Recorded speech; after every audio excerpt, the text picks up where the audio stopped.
Fokus mengenai ketenaga kerjaan itu perlu diatasi. Juga calo-calonya itu harus dibasmi. Dan untuk ketenaga kerjaannya perizinan perusahaan.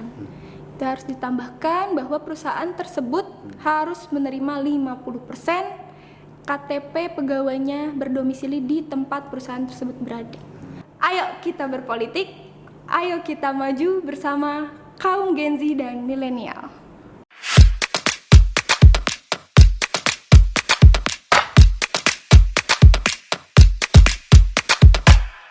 Kembali lagi bersama saya Krisna Widi Arya di Radar Banten Podcast.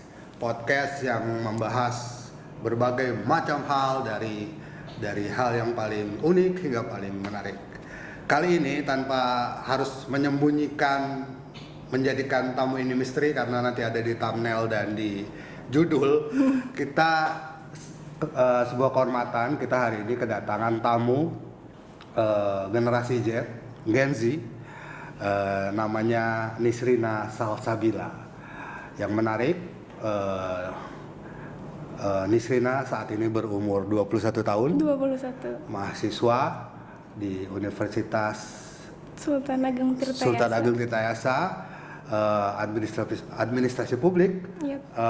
semester 7. Yang menarik dari Nisrina adalah bahwa saat ini dia sedang menjalani proses politik. Betul. Yaitu menjadi calon anggota legislatif dari Partai Golongan Karya untuk DPRD Kabupaten Serang dari Dapil 2, yaitu Kecamatan Kragilan, Kibin, Cikande, Kompo, dan Jawilan.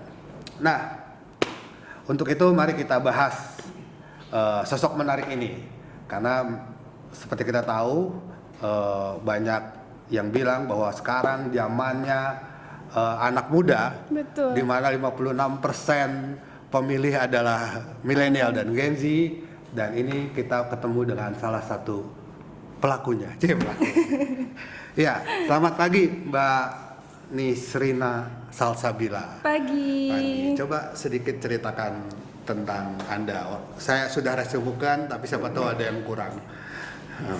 Iya, seperti yang tadi sudah dijelaskan, saat ini saya sedang menjalani proses politik, yaitu menjadi calon anggota legislatif DPRD Kabupaten Serang, Dapil 2, wilayah Kecamatan Kragilan, Kibin, Cikande, Kopo, dan Jawilan.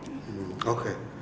Dan Dapil 2 ini kesebutnya Dapil Neraka. Wah, kenapa itu? Karena Apa di karena sana banyak pemilihnya. Banyak pemilihnya. Di sana banyak pemilihnya, itu sekitar 260.000. 260.000 suara diperebutkan oleh sekian banyak caleg. Sekian banyak caleg, ratusan, 150-an kayaknya calegnya pun Dapil 2. Dan beberapa nama juga merupakan caleg yang pernah beredar di situ. Iya, betul. Incumbent juga kan juga, DPRD-nya. Ya, jadi pertanyaannya menjadi menarik, di umur semuda ini kemudian memberanikan diri ikut politik, berpraktek, berproses dalam sistem politik Indonesia itu apa sih, gimana sih awalnya, apa gimana gitu? Iya, karena kita itu masih muda dan sekarang memang sudah saatnya anak muda lah ya, seperti itu. Dan begitu ada kesempatan, kenapa tidak kita ambil? Kenapa tidak kita coba? Dan saya pun tinggal di sana, di Jawilan. Saya melihat keadaan di sana bagaimana, dan saya rasa saya ingin membantu masyarakat, ingin memajukan wilayah Kabupaten Serang, khususnya Dapil 2, tentunya menjadi lebih baik lagi. Seperti itu. Jadi dorongannya memang ingin berbakti ke masyarakat, kembali ke lingkungan melalui politik. Menarik ya, jarang sekali. Iya. Dan dengar-dengar ada nggak yang seumur Anda di Dapil Anda, misalnya lawan Anda gitu nanti? Sesama di Dapil sih yang paling muda saya kebetulan. Tetapi kalau untuk keseluruhan di Kabupaten Serang, khususnya dari Partai Golkar, itu ada juga yang beberapa yang Gen Z. Oh, banyak juga ya, menarik sekali. Nah, berarti juga menarik bagaimana sebetulnya kita bisa tahu bagaimana generasi Mbak Nisa ini melihat persoalan di masyarakat. Jadi apa yang Mbak Nisa lihat selama ini, kemudian di dapil, bagaimana cara mengatasinya.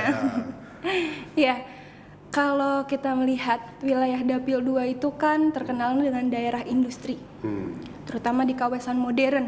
Itu kan banyak banget perusahaan di sana. Tetapi memang banyak yang mengeluhkan terkait pekerjaan, ketenaga kerjaan, pengangguran. Dan memang di Kabupaten Serang pun tertinggi se-Provinsi Banten tingkat penganggurannya. Oh, tingkat angka penganggurannya. Tingkat angka penganggurannya. Jadi kenapa gitu loh? Padahal kan ini banyak daerah industri gitu kan. Jadi seharusnya Oke, nggak apa-apa terusin. Ya. Jadi seharusnya kita bisalah membuat suatu kebijakan, yaitu mungkin dengan cara persyaratan perizinan perusahaan harus menerima 50% dari pribumi. Atau orang sekitar. Untuk mengatasi pengangguran tersebut. Selain itu juga tentu kita perlu mengadakan adanya pelatihan untuk masyarakatnya.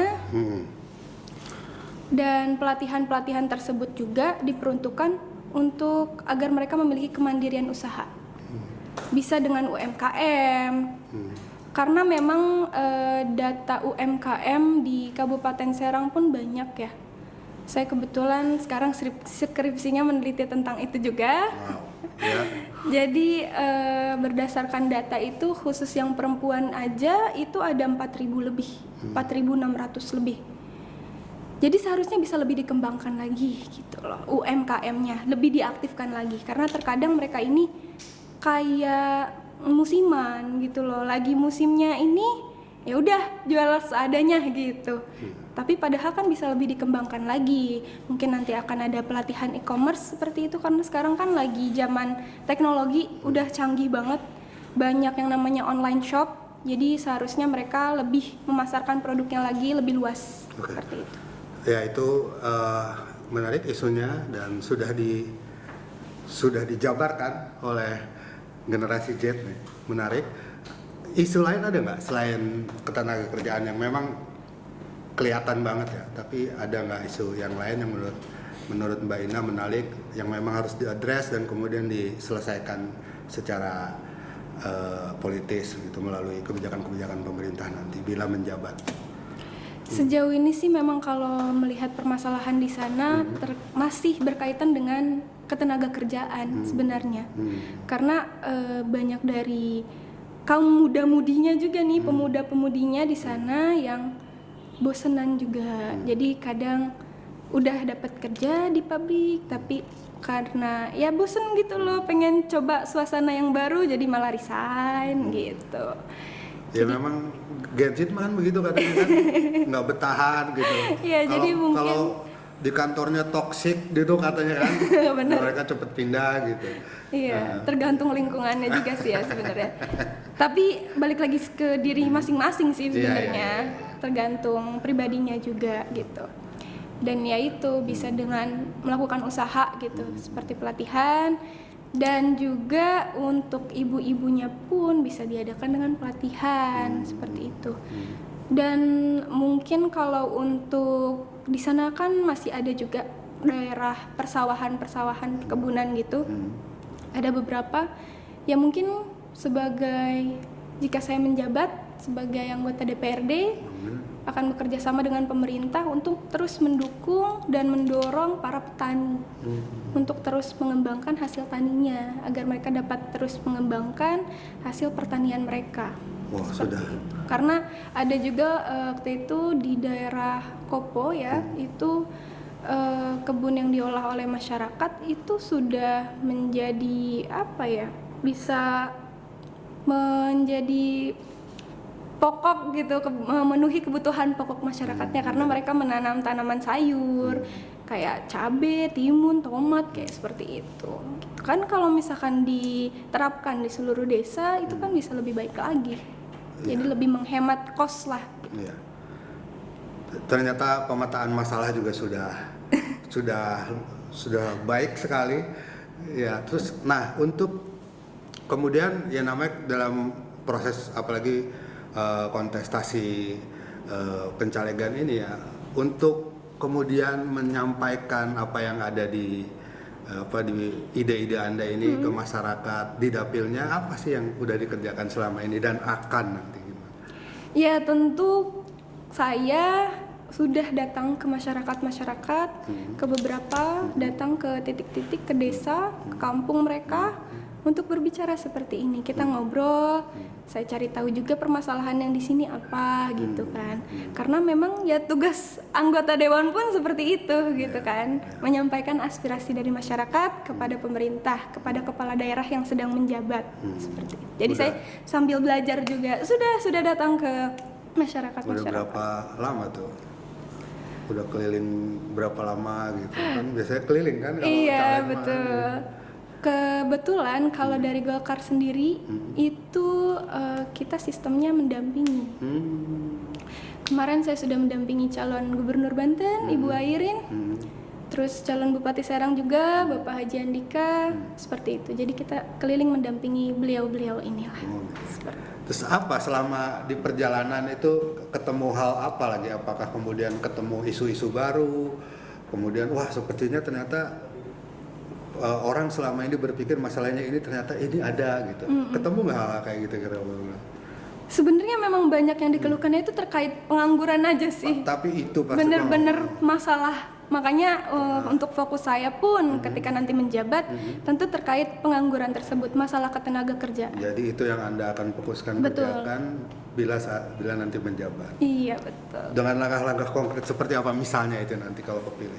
Seperti yang tadi udah jelasin, jadi dengan mungkin bisa nanti dengan membuat peraturan di mana persyaratan perizinan perusahaan itu kan harus ditandatangani oleh bupati. Jadi nanti ditambahkan persyaratan mengenai perusahaan di daerah tersebut harus menerima 50% pegawai berada di domisili perusahaan tersebut berada. Lebih mengutamakan pribuminya. Oh gitu, luar biasa ya. Boleh tepuk tangan sih?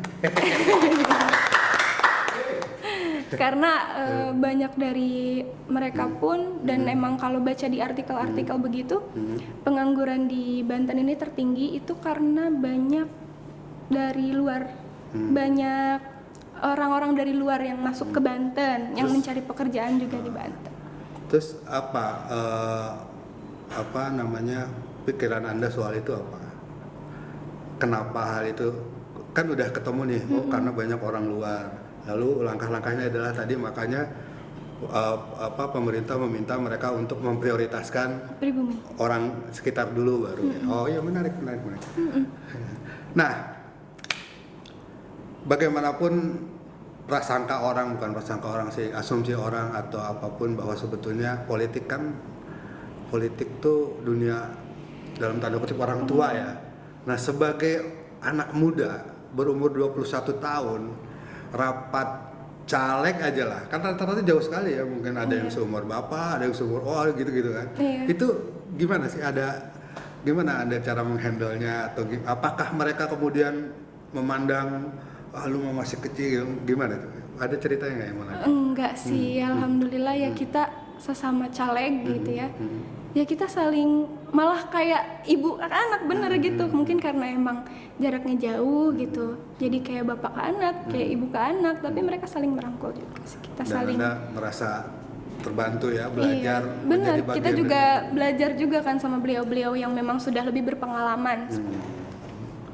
Menarik. Kita sharing-sharing gitu. Iya. Kalau hari-hari misalnya nggak berpolitik ya kuliah. Itu gimana Kebetulan kalau teman-teman di untuk kampus sekarang sudah nggak kuliah. Udah nggak kuliah. Jadi sudah tidak ada mata kuliah, jadi tinggal skripsi aja. Jadi di kampus juga udah Paling buat bimbingan. buat bimbingan ya. Terus gimana dosennya? Ini Anda caleg, Pak, coblos saya gitu enggak ya? Kan beda dapil. Oh beda dapil. Tidak satu dapil. Tapi di dunia lain, tapi di sisi lain apakah selain menjadi calon sarjana, lalu kemudian calon anggota legislatif, ada kegiatan lain yang bisa share di sini gitu?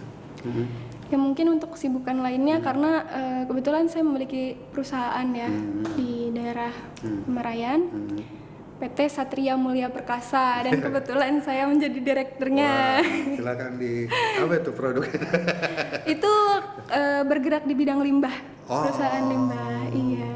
Luar biasa ya. Jadi paling sehari-hari kadang kontrol ke perusahaan seperti itu. Iya, masih muda. Ya, saya umur 21 ya, jadi jurnalis ya.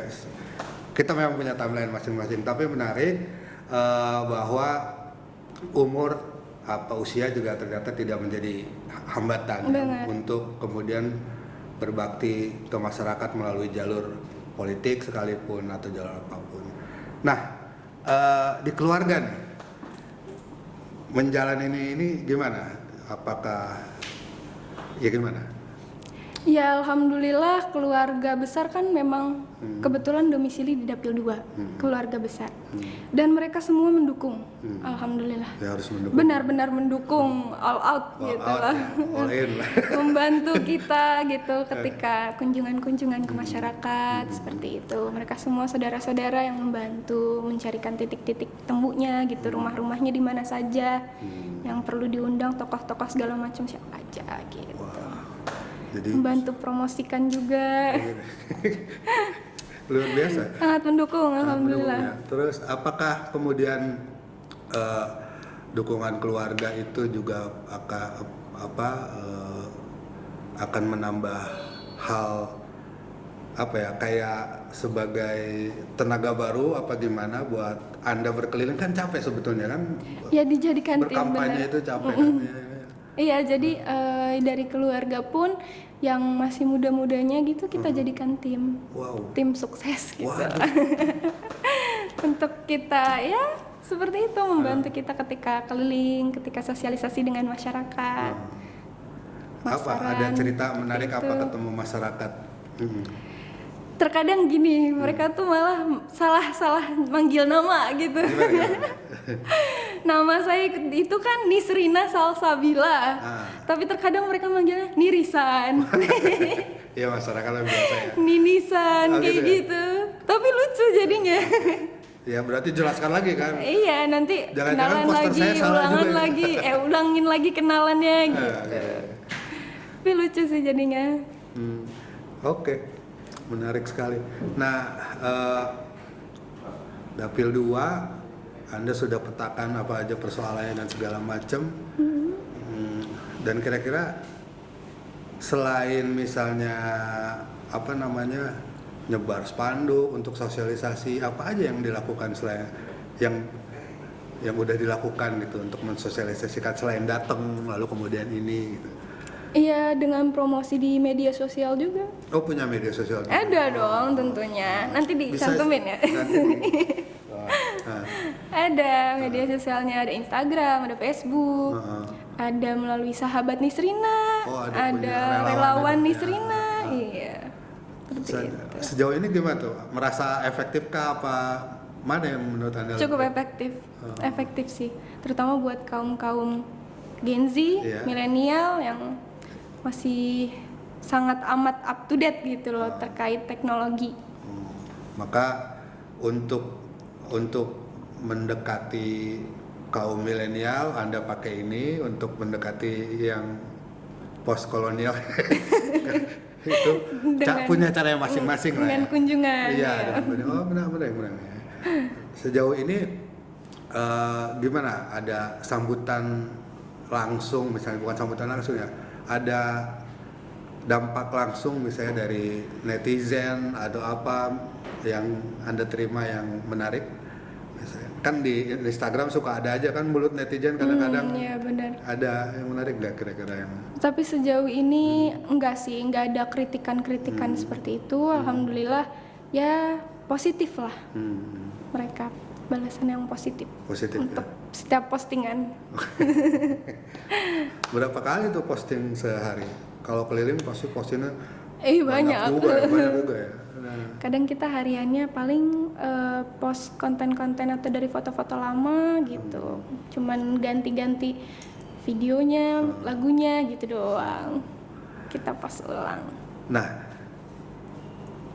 sebagai, kembali lagi, kita menekankan anak muda itu bukan hal yang pejoratif, artinya bukan hal yang tidak baik, tapi sebagai sebuah kekaguman. Apa sih yang membuat Anda, atau hal apa, misalnya gini, udah terjun nih, udah tahu cara berpolitik, udah tahu ini, terus ternyata gini ya dunia politik, apa sih, ada nggak ceritanya tuh? Yang saya pikir dulu begini, ternyata enggak, ternyata gini. Iya, benar. Gimana tuh ceritanya? Iya, kadang kan orang, perspektif orang terkait politik tuh dibilangnya kejam, bilangnya gitu, keras gitu kan. Ternyata setelah terjun gitu kan, kayak di partai atau di rapat-rapat sesama caleg, ya biasa aja. Biasa aja ya. Enggak kejam, enggak keras seperti orang-orang pikirkan gitu, orang-orang bayangkan. Ya sama aja sih sebenarnya, sama kayak politik kampus gitu, kurang lebih mirip-mirip gitulah dengan rapat-rapat organisasi kampus, mungkin seperti itu. Ya masih mirip-mirip lah, enggak yang sekejam itu. Jadi belum ketemu atau Belum gimana? ketemu mungkin ya. Mungkin. Iya. Untuk saat ini. Ternyata politisi-politisi yang udah lama juga nggak seperti yang digambarkan selama ini. Iya benar. Menarik ya. Kan ada aja kan orang, lu jangan ke politik karena politik tuh gini. Ternyata nggak juga. Kan? Enggak juga kok. Dirasakan baik, bahkan mengembangkan karakter pribadi ya, untuk apa menjadi sesuatu di masyarakat. Dan sepertinya kalau mau tanya soal hal-hal pribadi kan gimana ya? Kenapa nih? Enggak kan, misalnya umur 21, biasa kan anak umur 21 sekarang lagi seneng main, ketemu kawan-kawan kayak gitu. Itu keganggu nggak sih?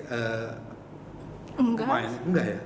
Enggak juga ya? Asal kita manajemen waktunya baik, ya tetap semua bisa berjalan dengan seimbang. Iya. Balance. Kan saya umur segini aja masih pengen, aduh malas kerja lagi. Gitu kan, iya kan? Iya. Apalagi berpolitik ini kan nggak kayak kerja yang masuk jam 5, jam 6 atau jam 9 pulang jam 5 kan. Bisa sampai malam Bisa bahkan. sampai malam kan.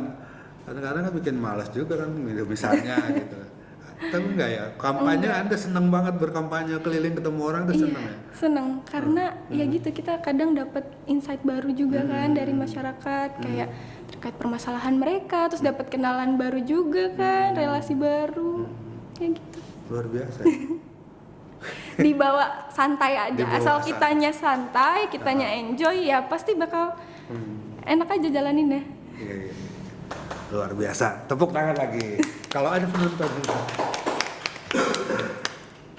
Ya, harapannya deh, ya sekarang kan sedang berproses, ya kadang yang namanya proses kadang capek, kadang senang, tapi katanya dibawa santai aja. Harapannya tuh ke depan tuh apa setelah jadi anggota dewan?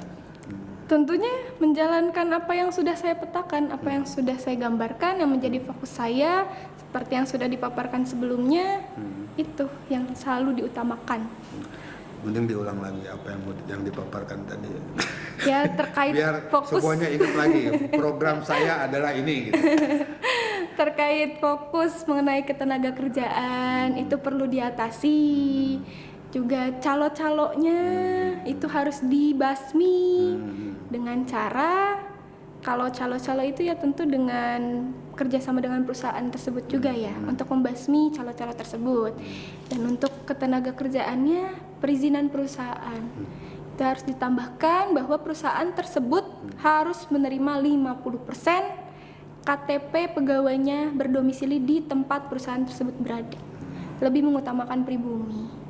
Tentu kita juga akan mengadakan pelatihan-pelatihan untuk para pemudanya, pemudinya, untuk ibu-ibunya juga, untuk terus mengembangkan soft skill dan hard skill mereka gitu loh, terutama yang berkaitan dengan usaha, kewirausahaan, untuk menjadikan kemandirian usaha seperti UMKM, itu nanti akan diberikan pelatihan terkait hal tersebut gitu. Lalu untuk para petani juga tentu kita terus mendukung para petani agar dapat menghasilkan hasil panen yang lebih banyak lagi. Gitu. Tepuk tangan lagi. Nah, yang terdekat mau kemana dan ngapain? Yang terdekat hari Sabtu. Kemungkinan saya akan turun lagi ke sana. Karena kalau untuk saat ini, karena masih skripsi juga ya, jadi di daerah Dapil itu Jumat, Sabtu, Minggu. Khusus Jumat, Sabtu, Minggu Jadi, di sana untuk keliling bersama masyarakat. Senin, Kamis di Senin kampus. sampai Kamis di kampus atau nggak di perusahaan. Iya. Nanti Jumat, Sabtu, Minggu di Dapil, di silaturahmi. Mainnya Turun kapan terjun. mainnya? Anda ini kan masih muda, mainnya kapan? Ya kalau misalkan memang tidak ada jadwal kunjungan atau bimbingan juga kan tidak setiap hari juga bimbingan. Iya. Bisa kita selip. Ya. Oke,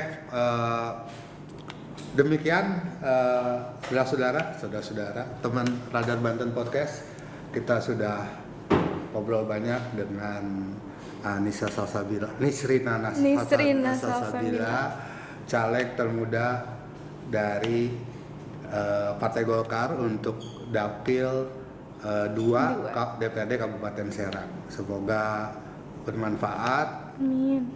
Dan semoga sukses ya Mbak Nisrina. Amin. Semoga nggak capek keliling, tetap semangat, membawa baruan.